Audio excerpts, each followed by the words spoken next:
नमस्कार. श्री स्वामी समर्थ.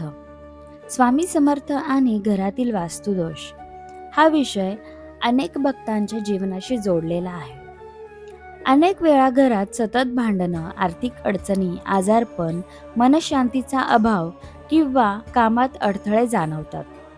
तेव्हा लोक असे म्हणतात की घरात वास्तुदोष आहे. पण स्वामी समर्थांच्या दृष्टीने फक्त वास्तुदोष नसतो, तर त्या घरातील वातावरण, विचार, श्रद्धा आणि कर्म यांचाही मोठा प्रभाव असतो.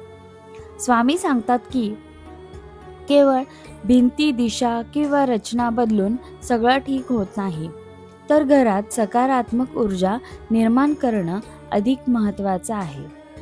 जिथे नामस्मरण, भक्ती आणि सात्विक विचार असतात, तिथे नकारात्मक शक्ती टिकत नाही. वास्तुदोष दूर करण्यासाठी स्वामी समर्थांची सेवा अत्यंत प्रभावी मानली जाते.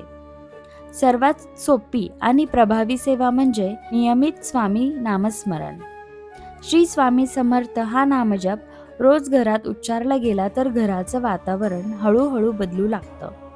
सकाळी किंवा संध्याकाळी दिवा लावून स्वामींचा फोटो किंवा पादुका समोर ठेवून प्रार्थना करणं घरात शांतता आणि स्थैर्य आणतं. गुरुवार किंवा शनिवारी स्वामींच्या नावाने अन्नदान, गरजू व्यक्तीला मदत किंवा गाईला चारा देणं ही सेवा केल्यास घरातील अडथळे कमी होऊ लागतात, असा अनेक भक्तांचे अनुभव सांगतात. स्वामी समर्थ असेही सांगतात की वास्तुदोष म्हणजे घरातील नकारात्मक विचार, राग, मत्सर आणि अहंकार असाच काहीतरी असतं. जेव्हा घरात सतत तणाव असतो, तेव्हा कोणतीही दिशा शुभ राहत नाही.